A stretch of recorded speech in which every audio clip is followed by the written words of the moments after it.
Hi everyone. I wanted to introduce you to a course that I'm hosting in November on the poetry of Mary Oliver. And here is the book we'll be using. It's her Devotions, which is a collection of her poetry over the years. I'm outside today. You can hear the sounds of life. There's a small troop of children walking by, so you can probably hear that. A few cars and hopefully a few birds. But I'm outside today originally because the electricity went off in my apartment and I had to film this video, so I thought I'd do it outside. Then the electricity came back on and I thought I should still do this outside because it's Mary Oliver, and she's an amazing American nature poet. And I wanted to host a course for people who are maybe new to poetry, are a little bit apprehensive, and they're not sure whether they can get poetry or understand it. I think Mary Oliver is just a fantastic poet to start with. She has such a simplicity of language that's so accessible, yet she has this really great depth, a really great meditative depth, and also a kind of spiritual clarity. I think she's great to start with. It doesn't mean that she's a simple poet. It means that she is a poet speaking to other people. And I think there's a reason why her poetry resonates so much with people who traditionally don't read poetry, who are unfamiliar with traditions of poetry. So we're going to begin with Mary Oliver in November.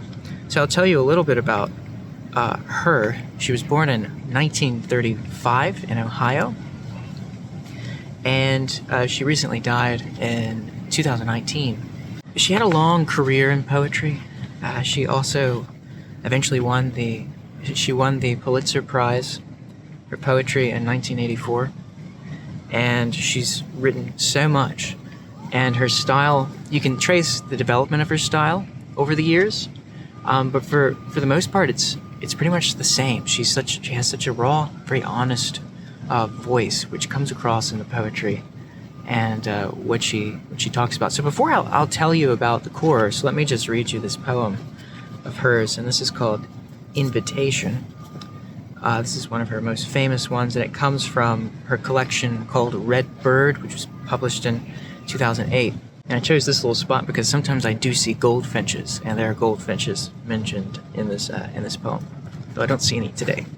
Oh, do you have time to linger for just a little while out of your busy and very important day for the goldfinches that have gathered in a field of thistles for a musical battle, to see who can sing the highest note or the lowest, or the most expressive of mirth, or the most tender?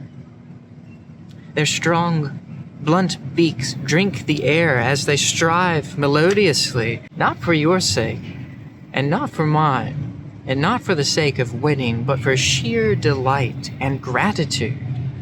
Believe us, they say, it is a serious thing just to be alive on this fresh morning in this broken world. I beg of you, do not walk by without pausing to attend to this rather ridiculous performance. It could mean something. It could mean everything. It could be what Rilke meant when he wrote, "You must change your life." And of course, she is in a great tradition with Rilke and other contemplative and meditative poets, both in the American traditions, in the English, in the German language tradition, as Rilke was in himself. But she's very much within this tradition of American pastoral poetry. Robert Frost, Robert Lowell to some extent, definitely Elizabeth Bishop.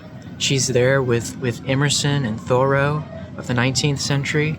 She has the visionary precision of Emily Dickinson. And her poems often have that arc. You might have noticed the arc where the poem began with a very simple moment of noticing something, and then it deepens into this contemplative moment before turning toward a personal application or bringing us or grounding us within the moment itself. And I think her poetry has a very spiritual vitality that a lot of people hunger for. Some academics will scorn that she's so popular. Some have called her the self-help poet. And what's wrong with that? I think one critic said it best, that she's a poet in the American pastoral tradition, and she's furthering that tradition. She's a New England poet, very close to home where I'm living at the moment as well. And she's in a great company of other poets. And I think she's certainly worth studying, but I also believe that she's a really great poet to start with. If you're nervous about poetry, if you don't think that you can handle it, or you don't think you know enough about it to really enjoy it, don't believe that lie, that myth, that only the professionals can really understand poetry. Poetry is the stuff of life, which we all have. The only requirement is not a degree or any specialized study. The only requirement is that you have a human heart. And so for those of you who are new to poetry and maybe been on the margins of this channel and want to jump in, I think Mary Oliver is a great place to start. And so on Verse Community, I'll be hosting this course in November. Let me tell you a little bit about what the course will be like. We'll meet only 4 times. Every Wednesday in November 2025 at 6 p.m. Eastern Time. I'll host a brief lecture on a poem. I'll give a little close reading and talk about her craft and her skill. And then we'll talk about other poems. I'll queue up a few others for discussion. So I'll give a brief presentation, and then it's just going to be a time of sharing our encounters with her poetry. Some of the things we'll think about. So we're going to be closely reading. So we'll think about form. We'll think about why does the poem, why is it shaped this way? Why do the lines end when they do? How does that affect our encounter with the poem? What are the sounds we're hearing? These are all questions of literary criticism, and they're very simple questions. The great literary critic Christopher Ricks said that close reading was just being good at noticing things. And so I'll be asking you what you notice, and we'll be sharing what we notice. So that's one thing, close reading. The second thing is going to be we're going to just connect the poems to other poems. So when you're reading Mary Oliver, you'll notice that sometimes the poems are talking to each other, or that they develop a theme in a new way.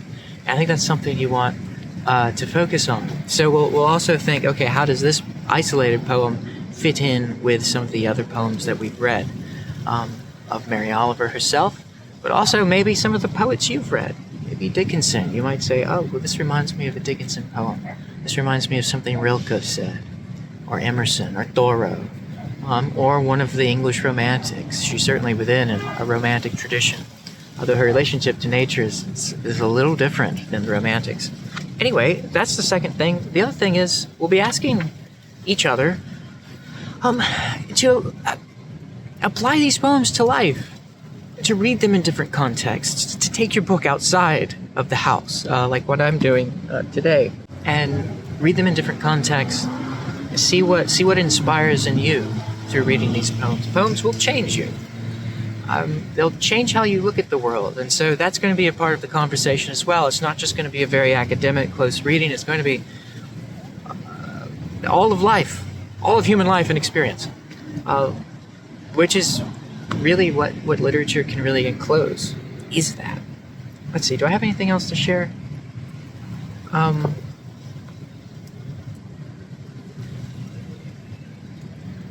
Not really. This was it. So this is the book you'll need to buy. Have it by the first Wednesday of November. You could probably find it. What's great about this book of poetry is that it's pretty much sold everywhere. So see if you can find it from a local bookstore is best. A brick and mortar shop is even better, even if it is Barnes and Noble. But if you have to, order it online. Try A Books. But if you need it in a rush, try Amazon if you have to. But get this book, because it's just a fantastic book just to carry with you throughout your life. I think you'll find a lifelong companion in Mary Oliver's poetry. And I hope you'll join us. So I hope to see you there. Thanks for joining me on this windy day, and hope to see you in the course. More information on that can be found in the description below. So, thanks, and until next time.